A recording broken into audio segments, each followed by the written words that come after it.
Hi hello నమస్తే welcome to Suman TV. నేను మీ ఈశ్వర్ కొక్కంటి. సార్వత్రిక ఎన్నికలు సమీపిస్తుండటంతో ప్రధాన రాజకీయ పార్టీలు అత్యాధునికమైన టెక్నాలజీతో ఫెర్టిలిటీ ట్రీట్మెంట్ అందిస్తోంది మెడిసి ఐవీఎఫ్ అభ్యర్థుల ఎంపికలో మల్లగుల్లాలు పడుతున్నారు. ప్రధానంగా అన్నమయ్య జిల్లాలో 6 నియోజకవర్గాలు ఉండగా ఇందులో దాదాపు 2 నియోజకవర్గాలకు ప్రధాన రాజకీయ పార్టీల అభ్యర్థులు ఎంపిక దాదాపు ఖరారైనట్లు తెలుస్తుంది. ఇందులో పీలేరు, తంబళ్లపల్లి నియోజకవర్గాలు ఉన్నాయి.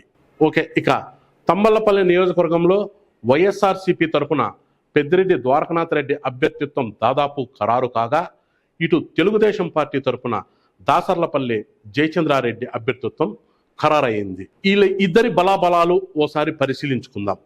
ఇక పెద్దిరెడ్డి ద్వారకనాథ్ రెడ్డి గత 5 ఏళ్లుగా ఎమ్మెల్యేగా ఉన్న కాలంలో తంబళ్లపల్లిలో ప్రతి మానుమూర గ్రామానికి తారు రోడ్లను ఏర్పాటు చేశారు. అలాగే గ్రామాల్లో తాగునీటి బోర్లు ఏర్పాటు చేయడంలో ఆయన కీలక పాత్ర వహించారు. ముఖ్యంగా తంబళ్లపల్లి నియోజకవర్గంలో మల్లయ్యకొండ అభివృద్ధికి పెద్దిరెడ్డి ద్వారకనాథ్ రెడ్డి తీవ్రమైన కృషి చేశారు. ఇక మైనస్ పాయింట్లను చూస్తే ఆయన స్థానికంగా నివాసం ఉండటం లేదని, ప్రజలకు అందుబాటులో ఉండటం లేదన్న ఆరోపణలు వినిపిస్తున్నాయి. ఇక ముఖ్యంగా పెద్దిరెడ్డి ద్వారకనాథ్ రెడ్డి గారి పేరు చెప్పి కొంతమంది భూదందాలు చేస్తున్నట్లు కూడా ఆరోపణలు ఉన్నాయి. వైఎస్ఆర్ కాంగ్రెస్ పార్టీ తరఫున పెద్దిరెడ్డి ద్వారకనాథ్ రెడ్డి అభ్యర్థిత్వం దాదాపు ఖరారు అయినట్లే తెలుస్తుంది. ఇక తెలుగుదేశం పార్టీలో అప్పటి వరకు ఇన్ఛార్జిగా ఉన్న జి శంకర్ యాదవ్ను కాదని తెలుగుదేశం పార్టీ అధిష్టానం దాసర్లపల్లి జయచంద్రారెడ్డిని కొత్తగా రాజకీయ తెరపైకి తీసుకొచ్చింది. దీంతో శంకర్ వర్గం ఒక్కసారిగా బగుమంది. ఇక దాసరపల్లి జయచంద్రారెడ్డి బలాలు ఒకసారి పరిశీలిస్తే 2 సంవత్సరాల క్రితం తంబళ్లపల్లి నియోజకవర్గ రాజకీయాల్లోకి వచ్చిన జయచంద్రారెడ్డి తొలుత సేవా కార్యక్రమాల ద్వారా వెలుగులోకి వచ్చారు. ఆ తర్వాత ఆయన తెలుగుదేశం పార్టీ వైపు నడిచారు.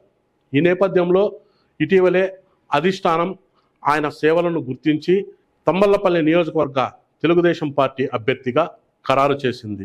ఎన్ఆర్ఐకి చెందిన జయచంద్రారెడ్డి మురుసుకాపు వర్గానికి చెందినవారు. తంబళ్లపల్లి నియోజకవర్గంలో దాదాపు 50,000 మంది మురుసుకాపులు ఉన్నారు. ఈ నేపథ్యంలో ఇటు మురుసుకాపులతో పాటు తెలుగుదేశం క్యాడర్ కూడా బలంగా పనిచేస్తే తన విజయం నల్లేరిపై నడకేనని ఆయన ధీమాగా ఉన్నారు.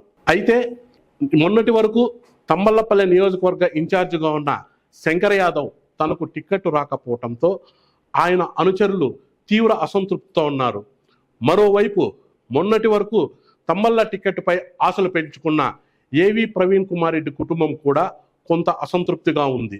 ఈ నేపథ్యంలో అటు శంకర్ యాదవ్ కానీ ఇటు ఏవి ప్రవీణ్ కుమార్ రెడ్డి కానీ త్వరలో జరగనున్న సార్వత్రిక ఎన్నికల్లో జయచంద్రారెడ్డికి ఏ మేరకు మద్దతు ఇస్తారన్నది వేచి చూడాల్సి ఉంది. ఏవి ప్రవీణ్ కుమార్ రెడ్డి కుటుంబం తంబళ్లపల్లి నియోజకవర్గ రాజకీయాల నుంచి కనుమరుగు కాగానే వైఎస్ఆర్ కాంగ్రెస్ పార్టీలో కొంత స్తబ్దత నెలకొంది. ఈ నేపథ్యంలో అక్కడ వైఎస్ఆర్ కాంగ్రెస్ పార్టీని బలోపేతం చేసేందుకు పెద్దిరెడ్డి రామచంద్రారెడ్డి, పెద్దిరెడ్డి మిథున్ రెడ్డిలు నడుం బిగించారు. తమ సోదరుడైన పెద్దిరెడ్డి ద్వారకనాథ్ రెడ్డిని తంబళ్లపల్లె నియోజకవర్గ ఇన్ఛార్జిగా నియమించారు. నియోజకవర్గంలో విస్తృతంగా పర్యటించి క్యాడర్ను బలోపేతం చేశారు. ఆ తర్వాత జరిగిన 2019 సార్వత్రిక ఎన్నికల్లో శంకర్ యాదవ్ తెలుగుదేశం వైపు ఎన్నికల బరిలో నిలవగా, ద్వారకనాథ్ రెడ్డి వైఎస్ఆర్సీపీ తరఫున ఎన్నికల బరిలో పోటీ చేశారు.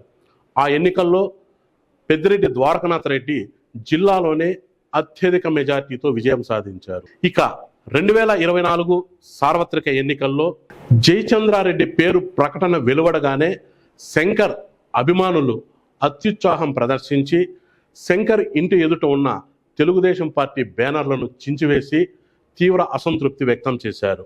తంబళ్లపల్లి నియోజకవర్గంలో వైఎస్ఆర్సీపీ తరఫున పెద్దిరెడ్డి ద్వారకనాథ్ రెడ్డి అభ్యర్థిత్వం దాదాపు ఖరారు కాగా, ఇటు తెలుగుదేశం పార్టీ తరఫున దాసర్లపల్లి జయచంద్రారెడ్డి అభ్యర్థిత్వం ఖరారైంది. 50 రోజులు జైల్లో ఉండొచ్చాం. మేము 50 రోజులు జైల్లో ఉన్నప్పుడు కనీసం ఈ జయచంద్ర ఎవరు కూడా ఇప్పుడు మాకు తెలియదు అన్నమాట. ఇప్పుడు కూడా ఎవరైనా మాకు తెలియదు అన్నమాట. మేమేమో ఆయన తెలియదు, ఆయన ఎవరో మాకు తెలియదు. ఇట్లాంటి క్యాండిడేట్ని ఎత్తుకొని వచ్చి తంబలపల్లిలో పెడితే గెలిచే సీటుని ఈరోజు నిష్కారణంగా తంబలపల్లిలో తెలుగుదేశం పార్టీ ఓడిపోతుంది. 100-200% పక్కా ఓడుతుంది తెలుగుదేశం ఈ రోజున తంబలపల్లి. ఇది ఇలా ఉంటే తాజాగా బీజేపీ పార్టీ పేరు కూడా వినిపిస్తోంది. తంబలపల్లి నియోజకవర్గంలో భారతీయ జనతా పార్టీకి బలమైన కేడర్ ఉంది. ఇందుకు కారణం చల్లపల్లి నరసింహారెడ్డి. గత 40 ఏళ్లుగా ఆయన తంబలపల్లి నియోజకవర్గ బీజేపీలో ప్రముఖ పాత్ర వహిస్తున్నారు. ఇటీవలే తెలుగుదేశం, జనసేన, భారతీయ జనతా పార్టీ పొత్తు ఏర్పాటు చేసుకోవడంతో తంబలపల్లె, మదనపల్లె స్థానాలను బీజేపీకి కేటాయించాలని స్థానికంగా ఉన్న బీజేపీ నాయకులు అధిష్టానంపై ఒత్తిడి తీసుకొస్తున్నట్లు తెలుస్తుంది. ఇందులో భాగంగా తంబలపల్లిలో బలంగా బీజేపీ పార్టీ ఆ స్థానాన్ని ఎలాగైనా చల్లపల్లి నరసింహారెడ్డికి కేటాయించాలని ఆయన అనుచరులు తీవ్రంగా ఒత్తిడి తీసుకొస్తున్నట్లు తెలుస్తుంది.